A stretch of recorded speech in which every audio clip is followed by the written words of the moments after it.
जय श्री कृष्ण मित्रों, आज આપણે બનાવવાના છે આલુ પરોઠા ઘઉંના લોટના।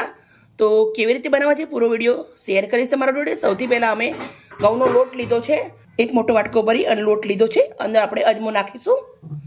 તો અજમો અમે લઈ લીધો છે। હવે સાથે મીઠું નાખવાનું છે, તો એક ચમચી મીઠું નાખી દેશું। સરસ મજાનું હાથથી મિક્સ કરી દેશું।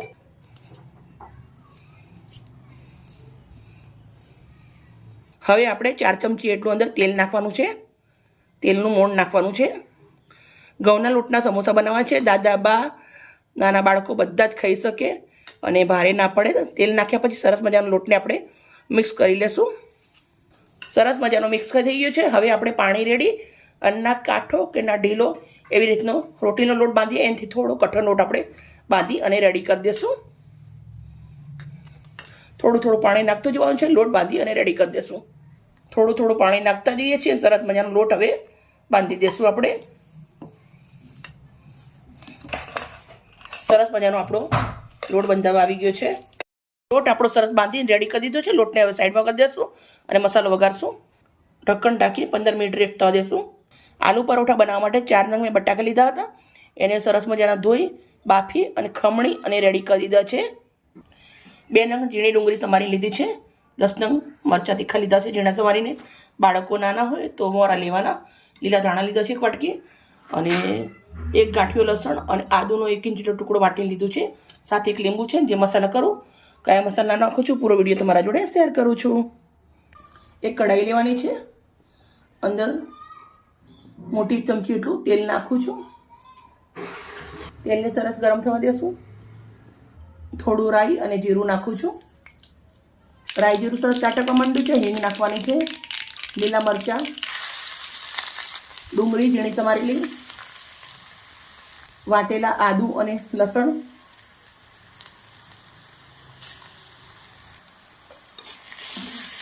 આદુ મરચાં લસણ ડુંગળી સરસ મજાનું સાંતળી લેવાનું છે પહેલાં।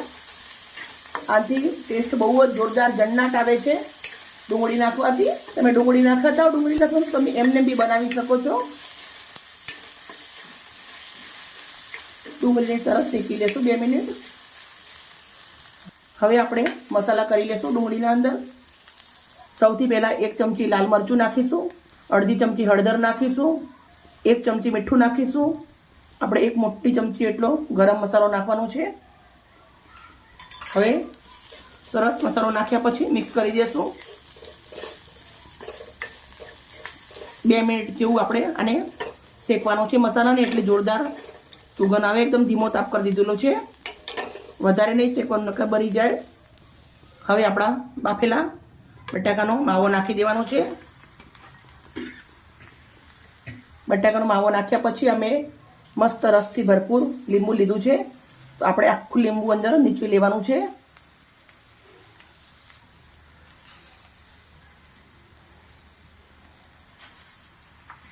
લીંબુ આખું નીચવી દીધું છે અંદર। હવે આપણે સરસ મિક્સ કરી દેવાનું છે। મેં લીંબુનો ઉપયોગ કર્યો છે, તમે અમચૂર પાવડર પણ નાખી શકો છો। તો સરસ મજાનું મિક્સ કરી દઈશું। આપણે જ્યારે આલુ પરોઠા બનાવવાના હોય ને એના 2 કલાક પહેલાં બટાકા બાફી અને તમારે માવો રેડી કરી દેવાનો, કેમ કે પહેલાં બટાકા બાફીને માવો કરેલો હશે તો તમારે બટાકા પરોઠા બનાવવાની તમને બહુ જ મજા આવશે। તરત બાફેલા હોય થોડા માવો ઢીલો હોય એટલે મજા ના આવે।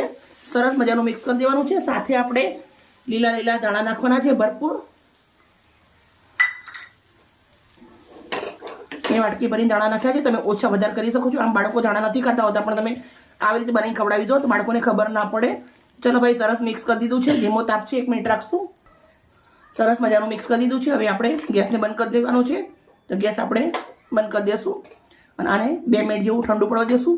અને સરસ મજાની રોટલી બની અને આલુ પરોઠો કેવો બનાવવો છે પૂરો વિડીયો શેર કરું છું। હવે આપણે આવી રીતના રોટલી વણી લેવાની છે, નાની નાની પહેલાં। હવે આપણે માવો થાળીમાં કાઢી અને ઠંડો પાડી દીધો છે, તો આપણે એને આવી રીતના રોટલીના અંદર ભરી દેવાનું છે।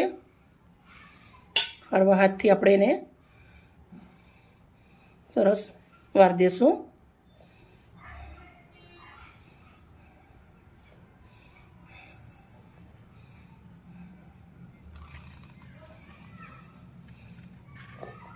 થોડોક એવો કોરા લોટના અંદર ફેરવી દઈશું।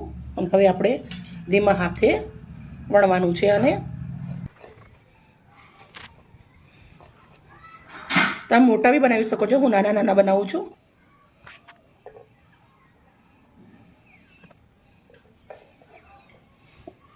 હવે આપણે જુઓ આવી રીતે મેં એક વણ્યો હતો, બીજો વણી રેડી છે. સરસ મજાનું શેકી લેશું બધા જ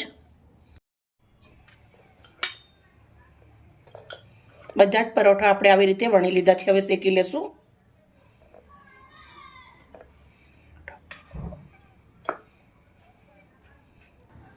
આલુ પરોઠા થોડા ઝાઝા બનાવવાના છે એટલે આપણે કામ ચાલુ જ છે. આપણે તવો મૂકી દીધેલો છે, થોડા મેં શેકી લીધા છે. એક તમને શેકીને બતાવીશ, બહુ જ સરસ મજાનો.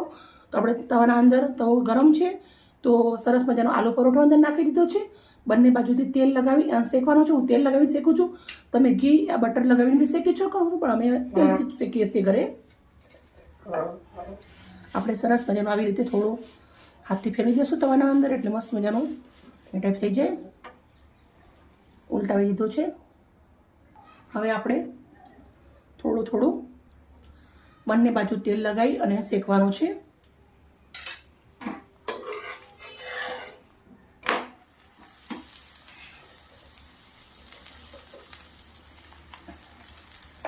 મિત્રો મેં એટલા ઘઉંના લોટના બનાવ્યા છે.